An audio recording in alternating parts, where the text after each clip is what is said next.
ఇగో చూడుండ్రి గోధుమ పిండితోని నేనైతే మంచి చిట్టి గర్జలు అయితే చేసిన. ఇక మన దిక్కు గర్జలు అంటారు. ఇక రాయలసీమలాగా అక్కడ కొన్ని జాగాలనైతే కజ్జికాయలు అంటారు. పేరేదైనా కానీ రుచి మాత్రం మస్తు అంటే మస్తు ఉంటుంది. నేను ఇలా పుట్నాలు బెల్లం వేయకుండా వేరేది కొన్ని వేసి మంచి మస్తు గర్జలు అయితే చేసిన. చూడు వీడియో. అదిగాక ఇక ఒక్కసారి 4-5 గర్జలు ఎట్లా చేసుకోవాలనో ట్రిక్ అయితే చూపించిన ఇలా మొత్తం చూస్తే మీకు ఎరికైతుంది.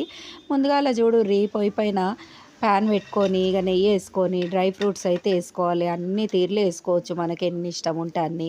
ఇక అందులో చూడుండ్రి జరంత ఎండు కొబ్బరి కూడా గిట్లా తురుముకోవాలి మంచిగా. తురుముకొని వేయించి పక్కకు తీసుకున్నాక అదే ప్యాన్లో మళ్ళీ నెయ్యి పోసుకొని జరంత రవ్వ వేసుకొని బాగా వేయించుకోవాలి. పచ్చివాసన పోయి మంచి గుమ్మగుమ్మ వాసన వచ్చే వరకు అయితే వేయించుకోవాలి. రవ్వని వేయించుకున్నాక ఇక మూతలు పోసుకొని మనం వేయించుకున్న డ్రై ఫ్రూట్స్ కూడా అందులోకి వేసుకొని ఇక జర్ర ఉడుకున్నప్పుడే చక్కెర కూడా వేసుకోవాలి. ఇది బతుకమ్మ ప్రసాదం లెక్క కూడా పెట్టచ్చు మీరు. మంచిగా ఉంటుంది గిట్లా డ్రై ఫ్రూట్స్ తోటి.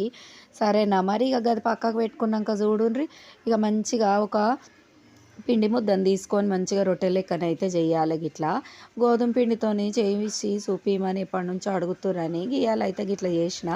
తర్వాత మనం ఎన్ని గర్జలు చేసుకుంటామో ఒక 5-6 అందాజు గిట్లా వేసుకోవాలి. స్పూన్తో వేసుకున్నాక గిట్లా గిలాస్ ఏదైనా తీసుకొని గిట్లా కట్ అయితే పెట్టుకోవాలి. ఇలా చూడుండ్రి ఎంత మంచిగా వచ్చినాయో గర్జలు. ఒక్కసారే మనకి 6-7 చేసుకున్నాం అనుకోరి పని కూడా దబ్బునవుతుంది అనమాట. ఈసారి అయితే గిట్లా చేయండి. ఈ ట్రిక్ నచ్చితే ఒక కామెంట్ చేసి లైక్ అయితే చేయండి.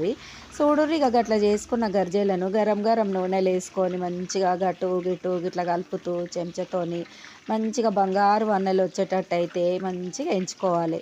ఇక వేయించుకున్నాక మస్తు క్రిస్పీగానైతే అయినాయి ఇవి. ఉంటా మరి, పోయి వస్తా. Bye bye.